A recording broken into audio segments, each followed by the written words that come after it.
So Xiaomi changed the Mi 10 series up this year and they've just gone full out flagship, and with that comes a really hefty price, $1,000 for the Mi 10 Pro. That's just too much for some people. Enter this phone, the Mi 10 Lite Zoom. So yeah, this phone is basically a mid-range version of the Mi 10 Pro actually, taking all the premium stuff, the expensive stuff, the stuff that costs a lot of money, but a lot of people maybe don't think they need. Well, you can get a lot of the same functions and features in the Mi 10 Lite. This phone gives you a 50 times zoom range in the camera, which is exactly the same as the Mi 10 Pro at less than half the price. But, you know, is it the same? Are we going to get the same quality? Well, we are going to find out. So first off, you can just tell as soon as you pick up the phone, yeah, it's a mid-range phone. Okay, and there's a lot of differences here. So the curved OLED displays have gone. The metal for the frame, that has gone. It just feels like a mid-range phone. You can see it. The bottom bezel is bigger. It has a notch at the top instead of a cutout, so last year's design. All of these things, of course, lower the price and make it cheaper, but it's up to you, of course, to decide whether you need those premium type features and have to pay the extra money. Actually, a good thing about this phone, for me anyway, is that it has an AMOLED display. So there's two trains of thought right now with more budget-oriented phones. Some are choosing LCDs, but going the high refresh rate route, like 120 Hz with an LCD. Some are going the AMOLED route, but sticking to 60 Hz. So there's choice for everyone. If you prefer AMOLED, then go with the 60 Hz. If you want the high refresh rate, you have to choose an LCD display at this price anyway. This is the cheapest phone in the world, or the only phone in the world at this price, anywhere near this price, that uses a periscope zoom camera.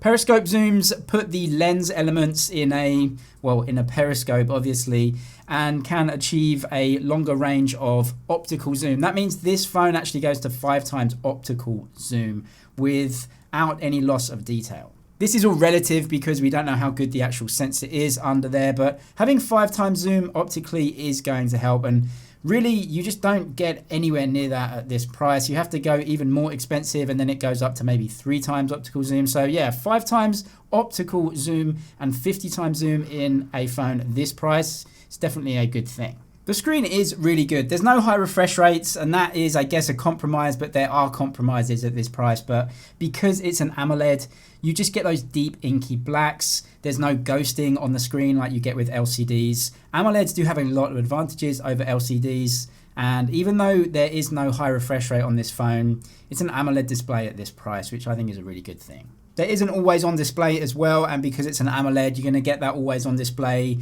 with a really dark display. It's not going to take up any battery. I really like always-on displays.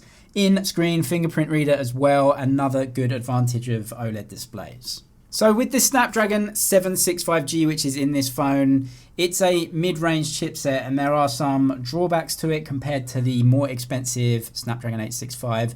You can't play games on the highest settings, so you have to play them a little bit lower than what you would get in the 865. There's no problem with gaming. It's smooth, it's good, it's enjoyable, but you don't get those real high-end settings. The high-end settings, the high-end refresh rates that you get with those flagship phones in 2020. But overall, again, for the price, I think it just works. It's a very good deal.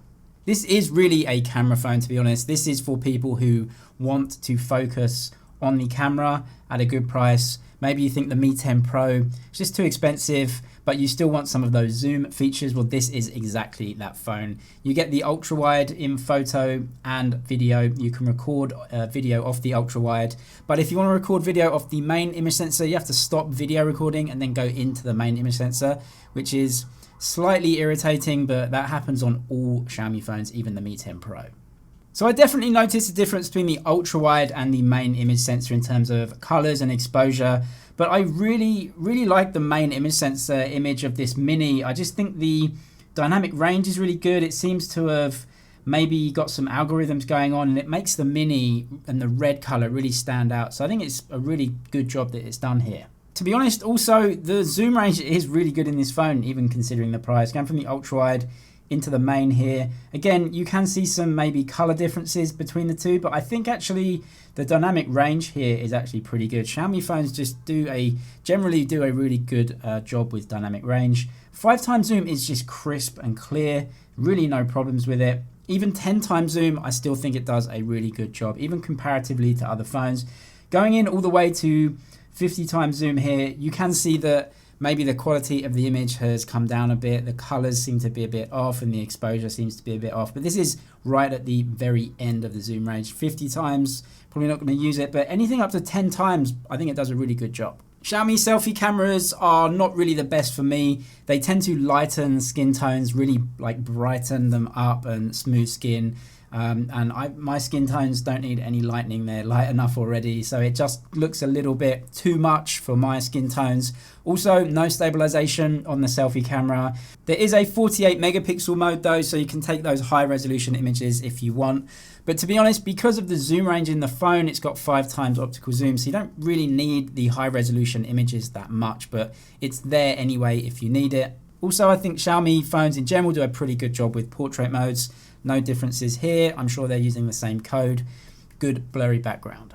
Let me know what you think in the comments though about this phone, the Mi 10 Lite Zoom. I'm assuming it's going to come internationally at some point. What do you think about the features and the price and everything all together? Let me know. Subscribe for the latest tech news and videos. That's it for now. I'll see you in the next one.